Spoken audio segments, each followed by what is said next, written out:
Hey guys, welcome back to my channel. So आज की video में हम डिस्कस करेंगे एनसीएफ 2005 के चैप्टर 3 का एक most important topic that is assessment and evaluation.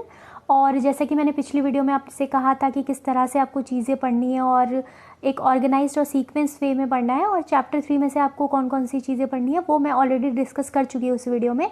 तो आप उस वीडियो को भी ज़रूर देख लें, आपको एक व्यू पता चलेगा कि किस तरह से आपको चीज़ें लेकर के चलनी है एक सीक्वेंस में। और ये काफ़ी ज़्यादा इंपॉर्टेंट टॉपिक है। As a teacher we should know how to evaluate, how to assess our students. और काफ़ी ज़्यादा पूछा जाता है टीचिंग एग्ज़ाम्स में, लाइक जो भी टीचर एलिजिबिलिटी टेस्ट होते हैं, सीटेट हो गया, स्टेट टेट हो गया, तो उनमें पूछा जाता है और कॉन्सेप्ट क्लियर होना चाहिए हमारा। सो बिना टाइम वेस्ट किए चलिए स्टार्ट करते हैं। तो सबसे पहले मैंने यहाँ पर दो टर्म यूज़ करी हैं, इवैल्यूएशन और असेसमेंट। तो दोनों के बीच में जो डिफरेंस है, एक माइन्यूट सा डिफरेंस है, तो वो हमें क्लियर होना चाहिए। और ये कई बार ऐसा होता है कि ये जो दो टर्म्स है, इवैल्यूएशन और असेसमेंट, ये इंटरचेंजेबली यूज़ कर ली जाती हैं क्योंकि थोड़ा सा ही डिफरेंस है, ज़्यादा डिफरेंस नहीं होता। असेसमेंट जो है वो जो टीचिंग लर्निंग प्रोसेस है, जो प्रोसेस है टीचिंग लर्निंग का, जो एक कोर्स है, उसके दौरान जो बच्चों को हम असेस करते हैं डे टू डे इंटरेक्शन के थ्रू, ऑब्जर्वेशन के थ्रू, बच्चों की क्लासरूम में कितनी इन्वॉल्वमेंट है, पीयर ग्रुप में उनका कितना इन्वॉल्वमेंट है और कितने ज़्यादा बच्चे एक्टिव हैं, किस तरह से अपनी नॉलेज को कंस्ट्रक्ट कर रहे हैं। तो day to day continuous basis पे हम बच्चों को असेस करते हैं।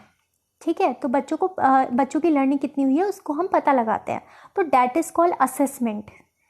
ठीक है, जो शॉर्ट पीरियड के लिए हम शॉर्ट पीरियड में बच्चों की लर्निंग को चेक करते हैं कि कितनी लर्निंग बच्चे की हुई है, तो वो होता है असेसमेंट। अब जब वो टीचिंग लर्निंग जो कोर्स है, जो पार्टिकुलर स्टेज है, वो जब कंप्लीट हो जाती है, फॉर एग्जांपल 1 ईयर के बाद या 6 मंथ के बाद, तो फिर फाइनली हम बच्चों को क्या करते हैं, असेसमेंट के बेस पे, फिर फाइनली जो डिफरेंट असेसमेंट हमने किए हैं over the period of time, फिर फाइनली हम बच्चों को इवैल्यूएट करते हैं कि उस पर्टिकुलर स्टेज में जो भी हमने ऑब्जेक्टिव सेट किए हैं, तो वो उसमें कितनी बच्चे की लर्निंग हुई है और कहाँ इम्प्रूव करने की ज़रूरत है। तो एक फीडबैक प्रोवाइड करता है कि जो हमने एम्स ऑफ एजुकेशन, जो हमने ऑब्जेक्टिव डिसाइड किए हैं, जो मेन एम है एजुकेशन का, वो ये है कि एक मीनिंगफुल और प्रोडक्टिव लाइफ क्रिएट कर सके बच्चा अपने लिए। ठीक है, तो वो एम कितना ज़्यादा अचीव हुआ है, तो उसको लेकर के एक क्रेडिबल फीडबैक प्रोवाइड करता है। फीडबैक किसको प्रोवाइड करता है? जितने भी स्टेक होल्डर्स हैं, एडमिनिस्ट्रेटर हैं। स्टेक होल्डर मतलब जो बच्चों से जुड़े हुए हैं, जैसे पेरेंट्स हो गया, टीचर हो गया, स्कूल अथॉरिटी हो गई, या फिर जो एजुकेशन को लेकर के हायर अथॉरिटी है, तो उन सबको एक जो भी एजुकेशनिस्ट है, उन सबको एक फीडबैक प्रोवाइड करता है कि जो हमारे करिकुलम है, ऑब्जेक्टिव्स हैं, पेडागोजी है, उसमें कितना चेंज करने की ज़रूरत है। तो वो सारी चीज़ें हमें किससे पता चलती है? बच्चों के इवैल्यूएशन से। ठीक है, और फिर तो एक तरह से हम ये कह सकते हैं कि assessment is a part of evaluation. Evaluation एक ब्रॉड एस्पेक्ट है और असेसमेंट उसका पार्ट है। डिफरेंट असेसमेंट करके फाइनली हम बच्चे को इवैल्यूएट करते हैं। ठीक है, ये कॉन्सेप्ट है। तो पर्पस इवैल्यूएशन का यही है कि पर्पस जो असेसमेंट का है वो यही है कि हम बच्चों की टीचिंग लर्निंग प्रोसेस को इम्प्रूव करें। ठीक है, और जो मटेरियल्स हमने बनाए हुए हैं, बच्चों की पेडागोजी जो भी है और जो भी ऑब्जेक्टिव है पर्टिकुलर स्टेज को लेकर के, वो कितने अचीव हुए हैं और किस एक्सटेंट तक बच्चे की लर्निंग हुई है, वो हम पता लगा सकें, और उस हिसाब से फिर हम अपनी जो भी पेडागोजी है, जो भी चीज़ें हैं, उसको फिर हम इम्प्रूव कर सकें।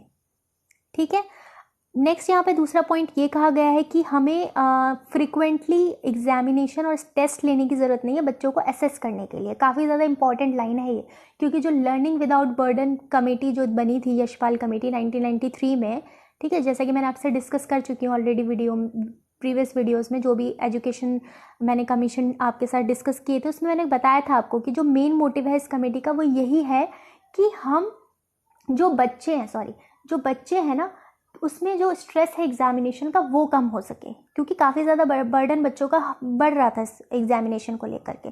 तो हमारा जो मेन मोटिव है असेस करने का, ये नहीं होगा कि हम फ्रिक्वेंटली टेस्ट ले रहे हैं, कि हमने कुछ पढ़ाया अगले दिन हमने टेस्ट ले लिया। तो इस तरह की चीज़ें नहीं होनी चाहिए। जो हमारा पर्सपेक्टिव है एग्जामिनेशन को लेकर के, वो चेंज करने की ज़रूरत है।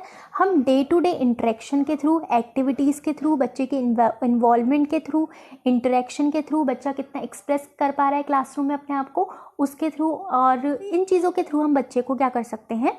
असेस कर सकते हैं उसकी लर्निंग को। ठीक है, rather than conducting test and examination frequently. तो ये चीज़ इंपॉर्टेंट है। यहाँ पर बात करी गई है well design assessment and regular report cards का के बारे में।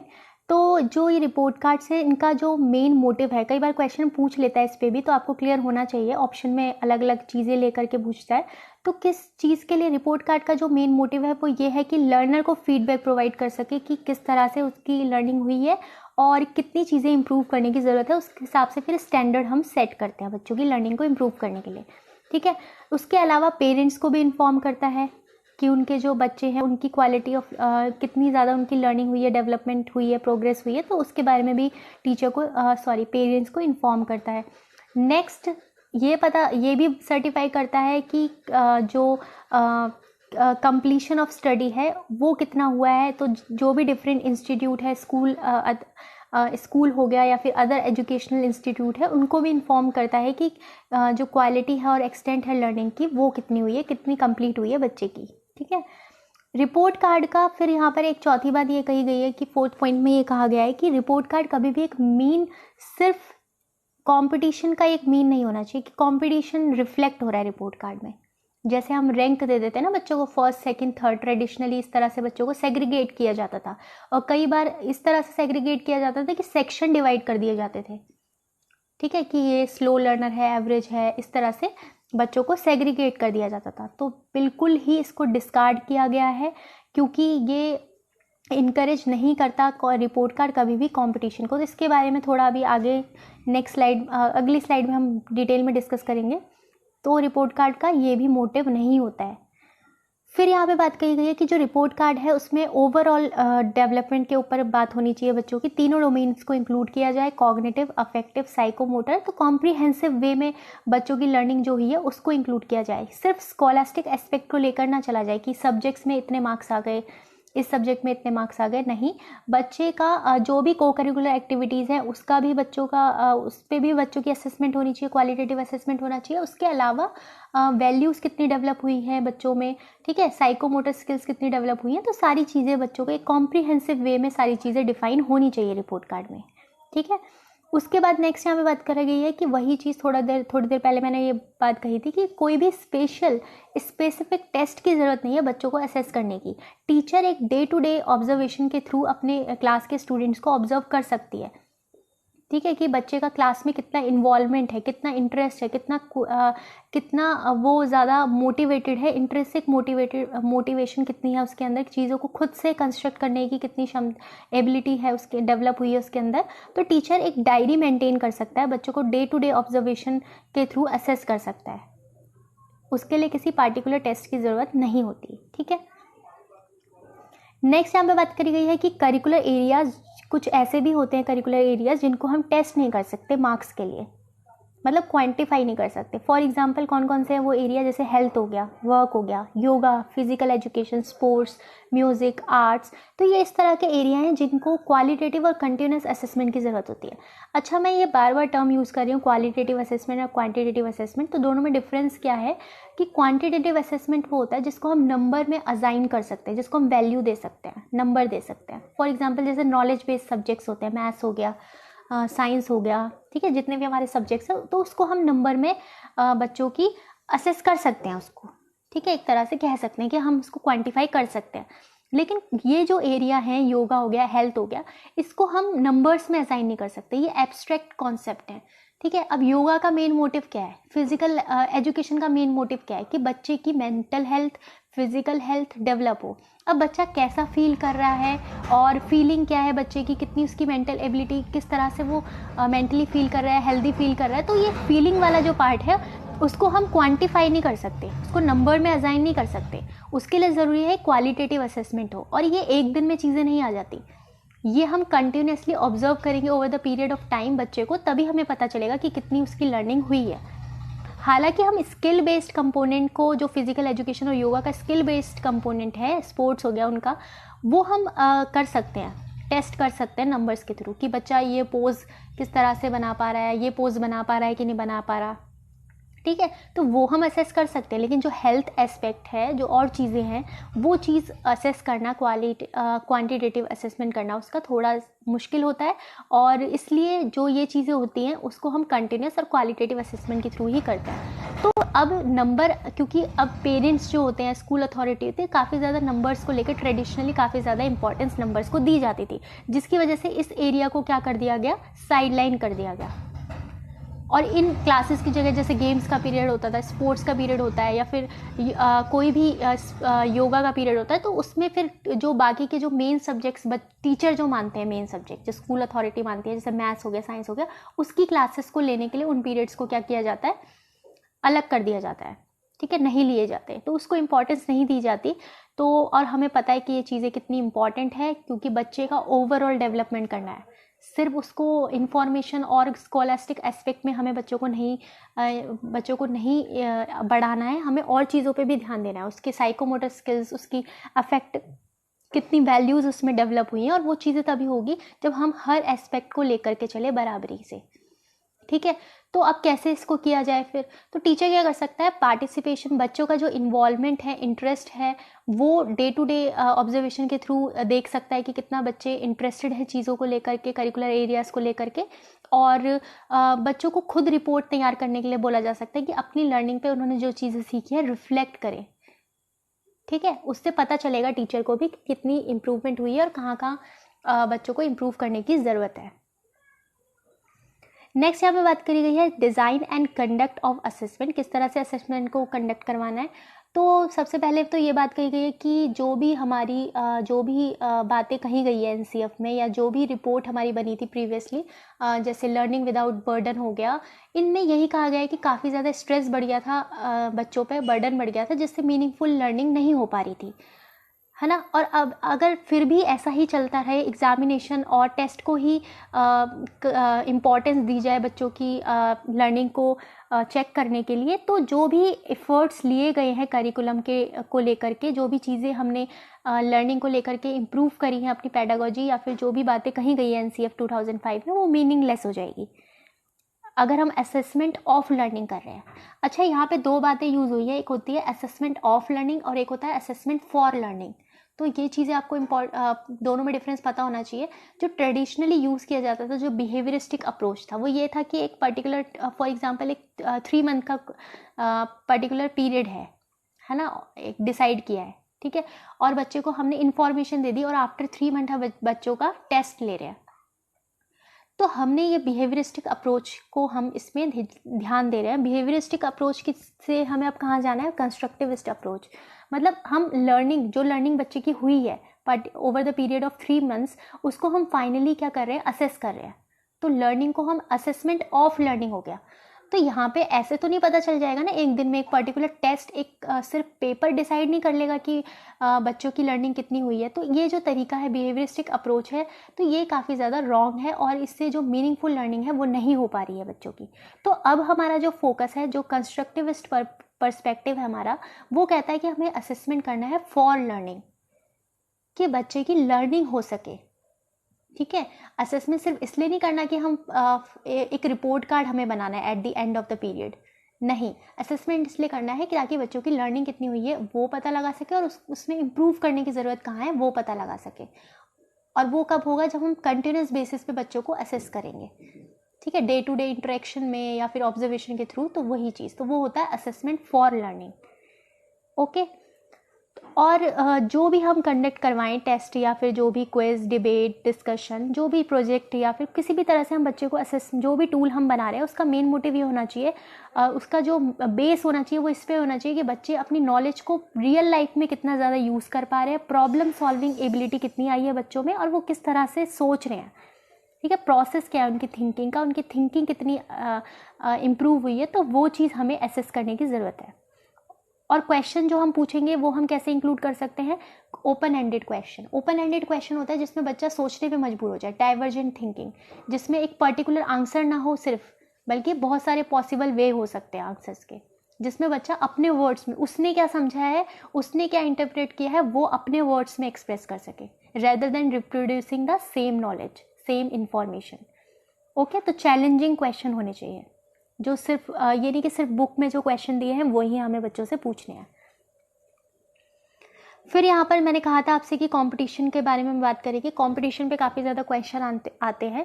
कंपटीशन जो होता है वो एक्सट्रिंसिक मोटिवेशन होता है, ठीक है। और इसके काफ़ी ज़्यादा साइड इफ़ेक्ट होते हैं जो शुरुआती शॉर्ट टर्म में नहीं दिखते, है ना।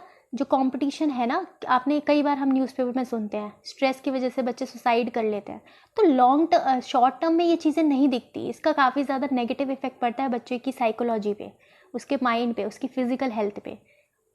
इसका कॉन्सिक्वेंस हमें लॉन्ग टर्म में जाके देखने को मिलता है। जो एक्सट्रेंसिक, दो तरह के मोटिवेशन होते हैं, एक होता है एक्सट्रेंसिक, एक होता है इंट्रिंसिक। इंट्रिंसिक होता है जब बच्चा खुद इनिशिएटिव लेता है, खुद क्यूरियस होता है, अपनी जो नेचुरल एबिलिटी है, मैंने कहा ना बच्चों की कुछ नेचुरल एबिलिटी होती है, क्यूरियोसिटी होती है चीज़ों को समझने की, क्वेरिंग नेचर होता है, तो बच्चे वो होता है इंट्रिंसिक मोटिवेशन, जब बच्चे खुद अंदर से चीज़ों को समझने के लिए तैयार रहते हैं, मोटिवेटेड रहते हैं नेचुरली। और एक होता है रिवॉर्ड के थ्रू, कि बाहर से हम रिवॉर्ड बच्चों को दे रहे हैं और तब बच्चे इनिशिएटिव कर रहे हैं, अपनी एफिशिएंसी को इम्प्रूव कर रहे हैं। लेकिन ये चीज़ तो हमें पता है कि लॉन्ग टर्म में after the certain period of time, जब बच्चे की स्कूलिंग ख़त्म हो जाएगी, उसके बाद तो बच्चों को खुद ही चीज़ें करनी होती है, खुद के लिए रिस्पॉन्सिबल होना चाहिए। अगर हमने शुरू से ही बच्चों में ये एबिलिटी डेवलप कर दी कि वो बाहर से मोटिवेशन ले करके अपनी एफिशिएंसी को इंक्रीज़ कर रहे हैं और नंबर्स लेके आ रहे हैं, तो ऐसा होता है ना, कई बार बच्चे काफ़ी ज़्यादा स्कूल टाइम में इंटेलिजेंट होते हैं बट रियल लाइफ में वो चीज़ कुछ ज़्यादा अचीव नहीं कर पाते। वो इसलिए ही नहीं कर पाते क्योंकि उस समय पे स्कूल लाइफ में बच्चों को एक्सटेंसिव मोटिवेशन काफ़ी ज़्यादा दिया जाता है, पेरेंट्स की तरफ से अप्रिशिएशन, स्कूल की तरफ से अप्रिशिएशन, रिवॉर्ड्स। इसकी वजह से बच्चे खुद का इंटरेस्ट, खुद का जो इनिशिएटिव है, उस तरह की एबिलिटी इंक्रीज नहीं कर पाते। ठीक है, तो आप रियल मीनिंग समझ रहे होंगे, रिलेट कर रहे होंगे आप चीज़ें। फिर यहाँ पे बात कही गई है सेल्फ असेसमेंट एंड फीडबैक। तो सेल्फ असेसमेंट की जो है काफ़ी ज़्यादा इंपॉर्टेंट है कि बच्चे खुद की लर्निंग को असेस करें। तो जो भी टीचर ग्रेडिंग करती है, चाहे आंसर शीट का करेक्शन करती है, तो वो बच्चे की प्रेजेंस में होना चाहिए। अब क्यों होना चाहिए प्रेजेंस में? वो टीचर के लिए भी इम्पॉर्टेंट है और बच्चों के लिए भी इम्पॉर्टेंट है। टीचर के लिए कैसे इंपॉर्टेंट है कि जब बच्चे की प्रेजेंस में टीचर करेगी तो वो पर्टिकुलर कोई आंसर उसने लिखा है वो सही लिखा है, तो बच्चे की थिंकिंग क्या थी उसके पीछे, और अगर गलत लिखा है तो बच्चे ने क्या सोच के ऐसा आंसर लिखा, तो वो टीचर को क्लियर होगा। तो सिर्फ टीचर रिटन आंसर पे ही रिलायबल नहीं होगी, टीचर बच्चे ने किस तरह से सोचा उसको उस पर फोकस कर पाएगी। ठीक है, और उस हिसाब से फिर अपनी जो पेडागोजी है उसको टीचर इम्प्रूव कर सकती है, क्योंकि उसको पता चलेगा कि बच्चे किस तरह से सोचते हैं, और वो तभी होगा जब बच्चों को इन्वॉल्व किया जाएगा। अब बच्चों के लिए कैसे इंपॉर्टेंट है? जब बच्चे इन्वॉल्व होंगे तो वो अपनी मिस्टेक्स पे खुद फोकस करेंगे। ठीक है, देखेंगे कि उन्होंने कहाँ पे मिस्टेक्स की है, अंडरस्टैंड मतलब समझेंगे उस चीज़ को और फिर लर्न करेंगे अपनी मिस्टेक्स से, सीखेंगे उससे। ठीक है, तो ये चीज़ इम्पॉर्टेंट है। फिर यहाँ पर हमने ये बात कही गई है, एक और जो लास्ट पॉइंट है, ये कहा गया है कि लर्निंग आउटकम्स के लिए हमें असेस नहीं करना है बच्चों को, लाइक असेसमेंट ऑफ लर्निंग नहीं होनी है कि पार्टिकुलर पीरियड के बाद हमने एक समेटिव असेसमेंट ले लिया बच्चों का, ठीक है, जो 6 मंथ्स के बाद या 3 मंथ्स के बाद होता है, और हमने लर्निंग की असेसमेंट कर ली। नहीं, फोकस अब किस में होना चाहिए? जो day to day learning experience है बच्चों का वो किस तरह से है, तो उस पर असेसमेंट होनी चाहिए, और बच्चे खुद करें, खुद रिफ्लेक्ट करें, रिपोर्ट तैयार करें कि उन्होंने क्या चीज़ें सीखी हैं, खुद को एक्सप्रेस करें क्लासरूम में, इन्वॉल्व हो, अपने कोलैबोरेटिव लर्निंग हो। तो इसमें क्या होगा, बच्चे खुद को असेस करना सीखेंगे पहली बात, और खुद की लर्निंग को इम्प्रूव करने की सोचेंगे। तो एक इंट्रिंसिक मोटिवेशन क्रिएट होगा बच्चों में, लर्निंग को लेकर उनका इंटरेस्ट डेवलप होगा, उनकी नेचुरल एबिलिटी नर्चर होगी। ठीक है, फिर लास्ट के 2 पॉइंट यहाँ पे ये कहा गया है कि रिपोर्ट कार्ड जो होनी चाहिए वो होलिस्टिक व्यू, एक कॉम्प्रिहेंसिव व्यू प्रोवाइड करे पेरेंट्स को। मतलब कि सिर्फ स्कॉलस्टिक एस्पेक्ट पे ही बात नहीं होनी चाहिए। कई बार होता है ना, रिपोर्ट कार्ड में क्या होता है कि सब्जेक्ट्स को लेकर के मार्क्स तो डिसाइड कर देते हैं, लेकिन जो बाकी एस्पेक्ट हैं, जैसे स्पोर्ट्स में बच्चा कितना अच्छा है, ड्राइंग में कितना अच्छा है, डिसिप्लिन में कैसा है, वैल्यूज़ कैसी हैं, उसमें टीचर असेस तो करता है लेकिन वो क्वालिटेटिव नहीं होता, गुड, वेरी गुड, बैड, इस तरह की चीज़ें लिखता है, तो उससे पता नहीं चलता है। जबकि ये एरिया काफ़ी ज़्यादा इंपॉर्टेंट है, रियल लाइफ में यही चीज़ें काम आती है। बच्चों की वैल्यूज़, किस तरह से उसका बिहेवियर है, किस तरह से वो सोचता है, कितना ज़्यादा वो एक्टिव है, तो ये चीज़ें इंपॉर्टेंट है। तो एक होलिस्टिक और कॉम्प्रिहेंसिव वे में रिपोर्ट कार्ड प्रेजेंट होना चाहिए, और जो रियल में बच्चे की लर्निंग है वो उसमें दिखनी चाहिए। ये नहीं कि कुछ भी मतलब टीचर लिखेगा उसमें। ठीक है। और ये इंपॉर्टेंट है कि क्वालिटेटिव स्टेटमेंट टीचर का होना चाहिए। कई बार ऐसा होता है क्लासरूम में टीचर रिपोर्ट कार्ड डिस्ट्रीब्यूट करती है और बच्चों से बोलती है पेरेंट्स से साइन करवा के ले आओ। तो इस तरह की चीज़ें नहीं होनी चाहिए। स्कूल अथॉरिटी को पेरेंट टीचर मीटिंग करवानी चाहिए ताकि teacher face to face parents के साथ इंटरेक्ट करे और एक क्वालिटेटिव असेसमेंट कि उसने जो बच्चे का असेसमेंट किया है वो क्यों किया है और पेरेंट्स को कहाँ ध्यान देने की ज़रूरत है। तो टीचर का स्टेटमेंट देना काफ़ी ज़्यादा इम्पॉर्टेंट है उसको वेरीफाई करने के लिए जो उसने असेसमेंट की है। सो आई होप गाइस कि आपको ये टॉपिक भी क्लियर हो गया होगा असेसमेंट एंड इवैल्यूएशन का। और काफ़ी ज़्यादा मैंने चीज़ें इसमें डिस्कस करी हैं, जो चीज़ें मैंने लिखी नहीं है बट वो मैंने डिस्कस करी हैं आपके साथ। तो वो इम्पॉर्टेंट है कि आप पूरी वीडियोस को देखिए, बजाय कि इसमें क्या लिखा हुआ है, स्लाइड्स में क्या लिखा हुआ है उस पर फोकस ना करके आप चीज़ों को समझेंगे। जो जो कॉन्सेप्ट इंट्रिंसिक मोटिवेशन, कंपटीशन और assessment for learning, of learning, evaluation और असेसमेंट का डिफरेंस, तो सारी चीज़ें मैंने इसमें वीडियो में कवर करी हैं। जो भी चीज़ इंपॉर्टेंट है, जो मुझे लगता है कि एग्जामिनेशन के लिए इंपॉर्टेंट है और as a teacher you should know, तो वो सारी चीज़ें मैंने कवर कर ली हैं। सो ये टॉपिक भी ख़त्म होता है और चैप्टर 3 में अभी तो मैं सीरीज़ में यही चीज़ करवा रही हूँ आपको। और किस तरह से करना है प्लीज़ आप वो वीडियोस ज़रूर देखें। उसका जो लिंक है वो मैं डाल दूँगी डिस्क्रिप्शन बॉक्स में, या फिर मैं यहाँ पे आपको देखने को मिल जाएगा स्क्रीन में। सो मिलते हैं नेक्स्ट वीडियो में और इसी तरह से आप पढ़ते रहिए और टिल देन बाय बाय।